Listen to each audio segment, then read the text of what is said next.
Hello everyone, I'm Dionysius and we're here together with Orlando Wilson of Risks Incorporated, and today I would like to ask him, Andy, what do you think about expensive equipment? What do you think about the tendency that some people have to always buy the most expensive equipment?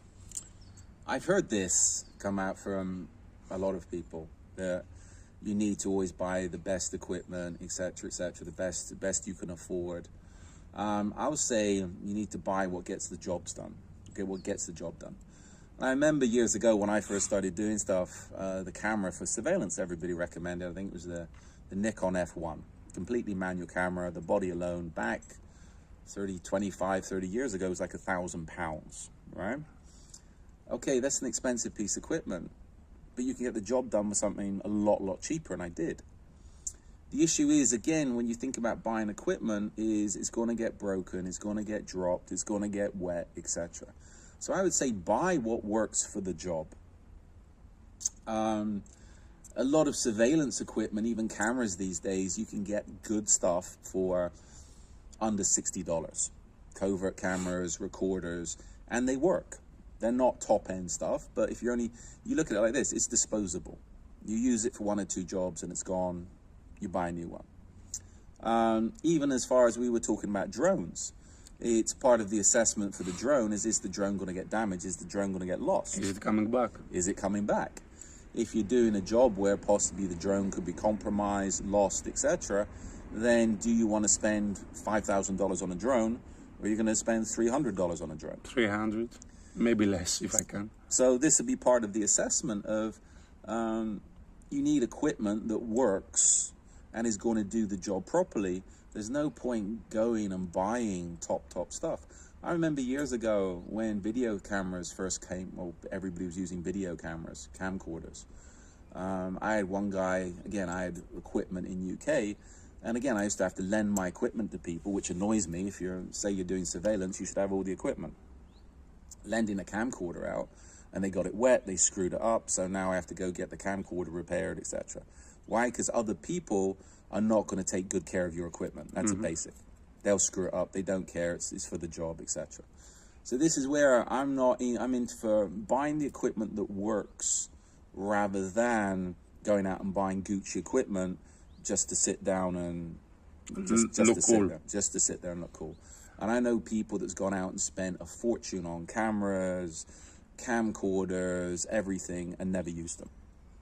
So this is where it's, before you go spending money on expensive equipment, think about, are you going to use it, and is it relevant for the job? I tell people for cameras these days, go buy a decent, or you can go and spend a few $100s on a mobile phone, a cell phone with a decent camera in it. Even if it's refurbished, you can use it for one job, get rid of it, that's it. That phone can be just purely for doing surveillance. But no, I would say buy what's affordable, buy what you need rather than the top-end equipment. Do you believe that people that suggest buy the top equipment, is there any chance they never had to work with a budget? Yes, it's usually from police or military. Okay. And again, this is where we can recommend this equipment, we can recommend that equipment, this is what the military use, this is what the police use. Yeah, well, they got top budgets. If in the commercial world you're having to pay for this stuff out of your own pocket, most of this stuff is uninsurable. So if you lose it, if you break it, you just lost that investment. And again, when you're buying equipment, you got to think about, are you going to get your money's worth back on that equipment? I've got equipment that's made me plenty of money. And again, it's not expensive equipment. Where again, if I went out and spent $5,000 on a camera, it's going to cost me, I have to get $5,000 worth of work to get that camera back. Yeah.